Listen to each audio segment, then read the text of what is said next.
Good morning. This is Bobby Dupre with the Bobby Dupre Show, along with my sidekick, Mr. Andrew Gitros. Good morning to you. And we are early today. 7 o'clock gathering here, having to kind of work a long day, a schedule for a long day. I've got a meeting at 10 o'clock over in Sunset at the entertainment center there, the old rooster fighting pit. The Chanticleer. Chanticleer is going to be the new venue. Right.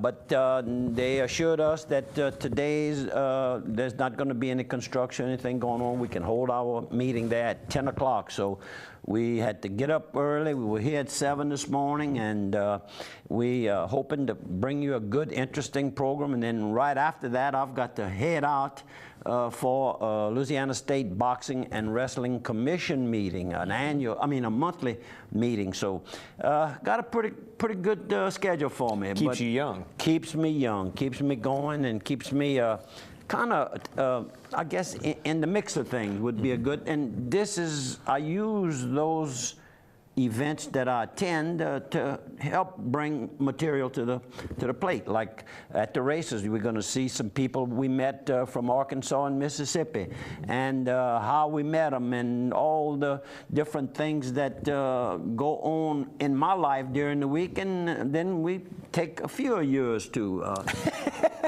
Not many. Well, that's your choice.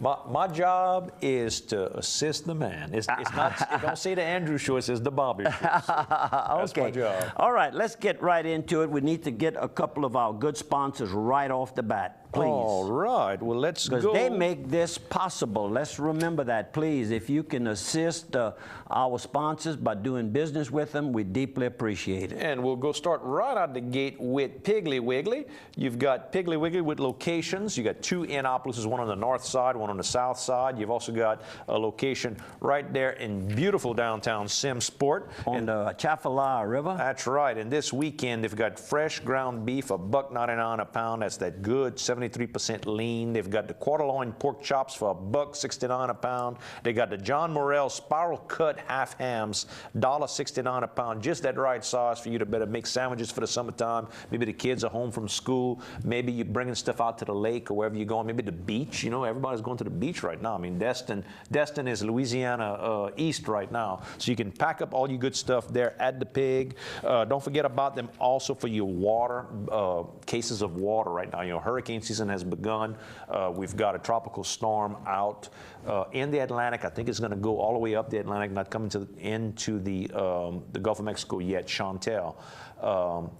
But stock up on your batteries and your water. Go to your local Piggly Wiggly and they can help you out. The pig knows best. Okay, one more. One more. Let's go with Carl's Thrifty Way. If you're looking for your medicine needs, Carl's Thrifty Way can help you fill your prescriptions. They can sit with you and talk to you, explain to you those questions you may have that maybe you didn't get a chance to ask your doctor about. They've got good home decorating ideas. They've got great gifts for all your different events that are going on. They can do monogramming, gift wrapping for you as well. They've also got the Lamberger oils and lamps, you know, smell good in your house. Go by Carl's Thrifty Way here in Opelousas.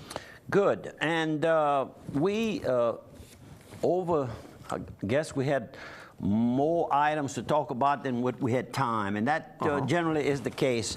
And one death that occurred that I had gotten quite a bit of information on, and it was a person that I knew, I guess, ever since I went into business, I would see Joe O'Reilly. And of course, Joe was born, I think, around probably near where Hadley Castile, around the Leonville area. And after the Second World War, Joe started working over at Buttermiller's. And worked there for a number of years. And at night, he had a sizable little family, so he had a night job. And the night job was over at the Dairy Queen in Opelousas. And when the opportunity came, he bought the Dairy Queen, and what was the little hamburger? Little Chef. Little Chef. And he and his family operated this very successfully. And Joe had, I guess, some we weren't related, but we have something in common. His father was a New York orphan. And some maybe 18 months ago, I met up with one of his daughters, Leslie Riley Sylvester. She's married to Birchman Sylvester II. And she was with her mother-in-law, Becky. And they were at Back in Time, Wanda's, Juno's nice little cafe with a different menu from most places in Opelousas. She's right near the Palace Cafe, but they're very good friends because they complement each other. And Leslie has done quite a bit of research on the orphan train and the background of her grandfather, and I called her up, and I got the number for her brother Carl. You remember Carl used to work, started off at American Bank, and then went to Lafayette, moved to Lafayette, and now he works with the Department of Financial Institution. OFI. OFI, right, as we refer to it. By the way, Wayne Avant was at the wake last night for Janice. We'll talk about that, but while, so I wouldn't forget that. One of the auditors with OFI that known her probably all their careers. I said, how did that go? Well, he said, we had a confrontation the first maybe 2 times, but we got to be real good friends. I said, y'all must have been good friends for you to drive from Lafayette to Rayne to go to, you know, to be with the family. It said a lot about the character of both Janice and Wayne's not an outspoken guy, kind of a quiet guy. So yeah, well, come on. He's more outspoken now. He's dropped that auditor. You know, the auditors are kind of like CPAs. They're kind of quiet, reserved type. But he's well. Anyhow. Carl, sorry I missed you when I called, but and I was at the point for the funeral and all of that. Didn't know anything about it till I returned home, so I wasn't able to visit with the family. But you all had a wonderful, wonderful daddy, and I know you all will miss him, and I'll miss him as a friend.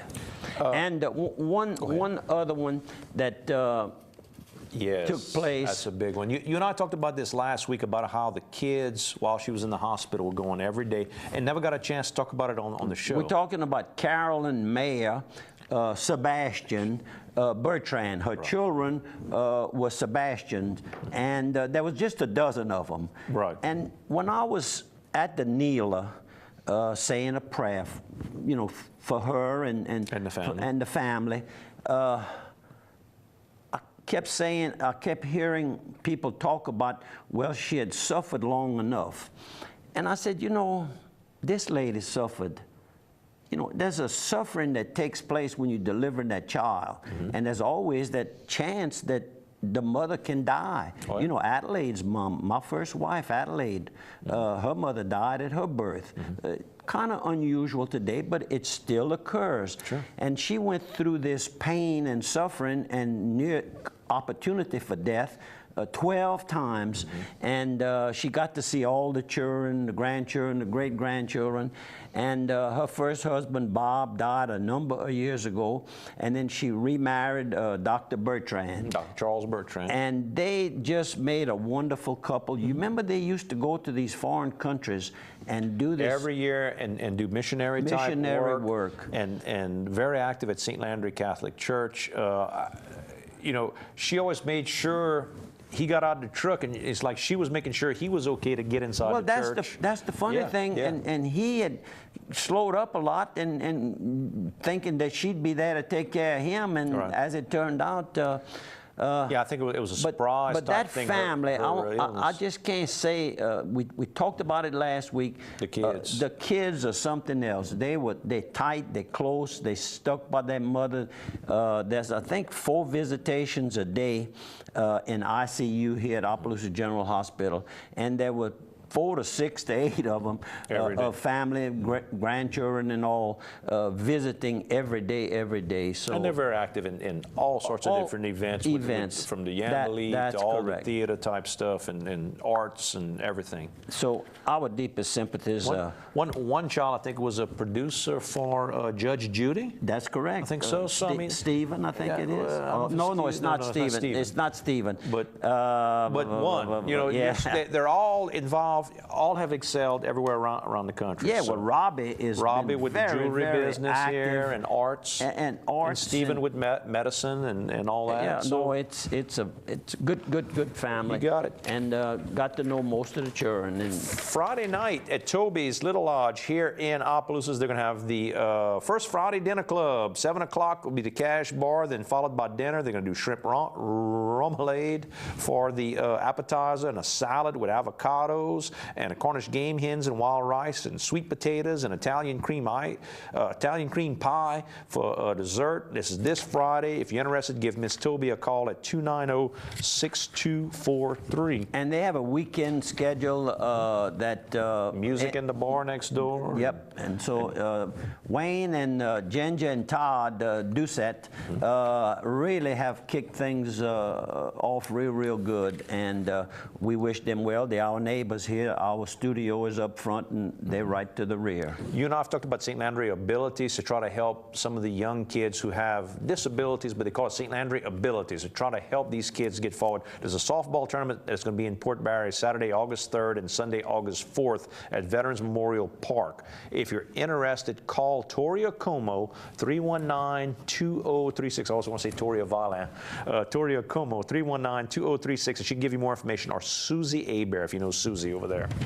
Last week, I had attended the REAP benefit affair that takes place annually at the event center here at Evangeline Downs, and it's to benefit the backside workers back there. They have a tough life, and they need blankets, and they need food, and they need a lot of things. In fact, they needed a laundry, and between Mr. Yant, who is deceased now, and Homer Bork and others, the laundry is working and is very helpful to the backside employees. I wanted to just thank Charlotte Stemmons and other volunteers that work so hard to make this possible. And of course, right in the forefront of that is Diane and Homer Bork. Homer has taken this on, I guess, as, you know, you want to give something back to the community. And he's taken this on. He likes race horses and all, but this is to help people that need help. And they have done a good job. And then Dwight Brown is the chaplain, and he seems to be doing a very excellent job, and great speaker. You know, people are chosen by God to have a mission, and of course he's a city policeman during his daytime job, we call it. Helping people that way too. That way too. And then he has a church where he's the minister out near Port Barre, on the old Port Barre, we refer to it the old Port Barre Highway. And then, of course, he is the chaplain for the backside here. And we very fortunate in having so many people dedicated to helping these people that need a lot of help. We're going to take a 1-minute break. The quarter is over, and we'll see you folks on the other side of one.